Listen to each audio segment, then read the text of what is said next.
क्या आप कंफ्यूज हैं कि आपको घर रेंट पर लेना चाहिए या फिर घर खरीदना चाहिए?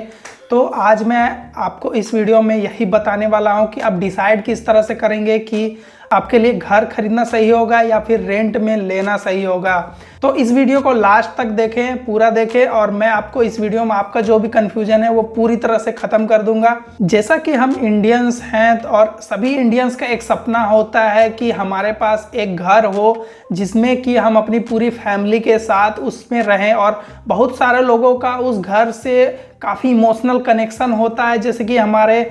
जो पुराना घर है जिसमें मेरे पुरखे लोग रहते हैं, यानी कि दादा परदादा, उससे भी पहले के दादा लोग, तो अगर वैसे घर में हम लोग रहते हैं तो उस घर से हमारा एक इमोशनल कनेक्शन जुड़ जाता है जो कि हमें उस घर से जोड़े हुए रखता है। तो जब हम घर खरीदने के खुद लायक हो जाते हैं तो हमारे मन में भी ये सपना होता है कि हम खुद का अपना घर लें जिसमें कि हम अपनी पूरी फैमिली, माँ बाप, बच्चे, या फिर हो सकता है कोई अपने बच्चे वाइफ के साथ रहना चाहते हो, तो जो भी हो कंडीशन उसमें अपने घर में रहें। और इसके लिए बहुत सारे लोगों में ये कन्फ्यूजन होता है कि वो घर खरीदें या फिर रेंट में ले, उनके लिए क्या सही होगा। तो मैं आज आपको बताने वाला हूं कि अगर आप घर खरीदना या फिर रेंट में लेने, ये दोनों चीज़ों में कंफ्यूज हैं तो आप इसको कैसे पता लगा सकते हैं। इसको पता लगाने का एक सिंपल तरीका है जिसमें कि हम खुद से 3 सवाल पूछते हैं और इन तीनों सवालों के बेस पर हम ये डिसीजन लेते हैं कि हमें कोई घर खरीदना चाहिए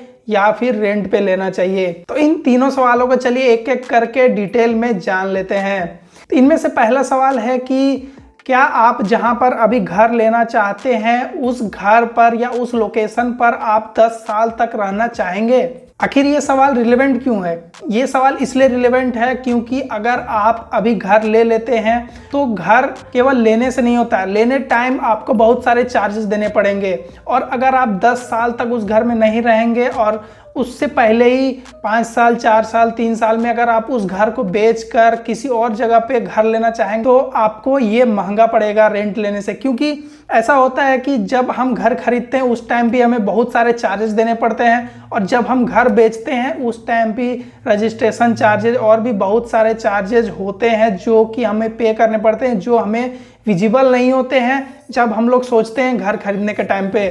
तो जब आप घर खरीदेंगे फ्रीक्वेंटली, बहुत बार बार, 3 साल, 4 साल, 5 साल के अंतराल में बार बार, तो आपका जो इन्वेस्टमेंट है वो काफ़ी कम हो जाएगा और आपको हमेशा लॉस ही होगा। तो इन चार्जेस से बचने के लिए मिनिमम आप 10 साल में एक बार घर खरीद सकते हैं, लेकिन ज़्यादा बेहतर होगा कि आप 10 साल, 20 साल, 30 साल तक आप उस घर में रह सकें, तो वो आपके लिए और भी बेनिफिशियल होगा। क्योंकि टाइम के बाद धीरे धीरे करके उस घर का जो वैल्यू है वो धीरे धीरे बढ़ता रहेगा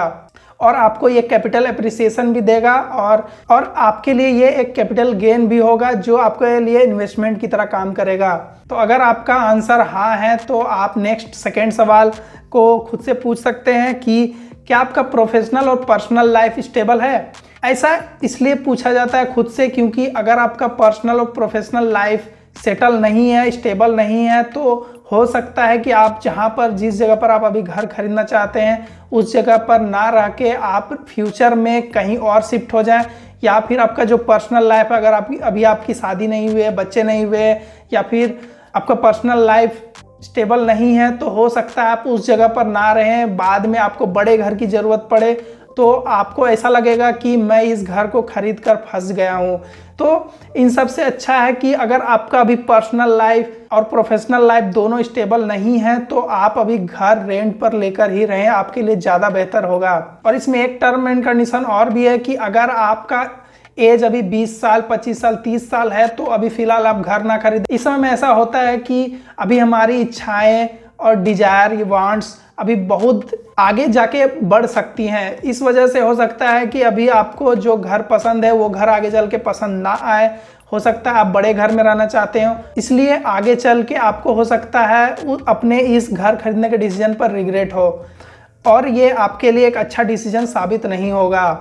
तो अगर आपका पर्सनल प्रोफेशनल लाइफ स्टेबल है तो अगला नेक्स्ट तीसरा सवाल खुद से पूछें कि क्या आप जो भी घर खरीदना चाहते हैं, जितना भी अमाउंट का खरीदना चाहते हैं, क्या आप उस घर को अफोर्ड कर सकते हैं? ऐसा इसलिए बोला जाता है क्योंकि अगर आपके पास उस घर को अफोर्ड करने के लिए पैसे नहीं है, यानी कि मिनिमम 20-30-50% का डाउन पेमेंट करने के लिए पैसे नहीं है, तो आप बहुत ही भारी कर्जे में आ जाएंगे। और ऐसा कई बार देखा गया है कि लोग मॉर्टगेज लोन ले लेते हैं, घर का लोन ले लेते हैं और उनके साथ कुछ अनफॉर्चुनेट इंसिडेंट हो जाता है और उसके बाद वो लोग उस लोन को नहीं चुका पाते हैं और बैंक उस घर को नीलाम करके अपना पैसा रिकवर कर लेती है। इसीलिए बोला जाता है कि अगर आप उस घर को अफोर्ड कर सकते हैं तो बेशक आप उस घर को ले सकते हैं, और अगर आप अफोर्ड नहीं भी कर सकते हैं तो अगर आपके पास 50% 70% का अमाउंट है तो आप उस घर को कुछ डाउन पेमेंट करके आप ले सकते हैं, ताकि जो आपने उस घर के अगेंस्ट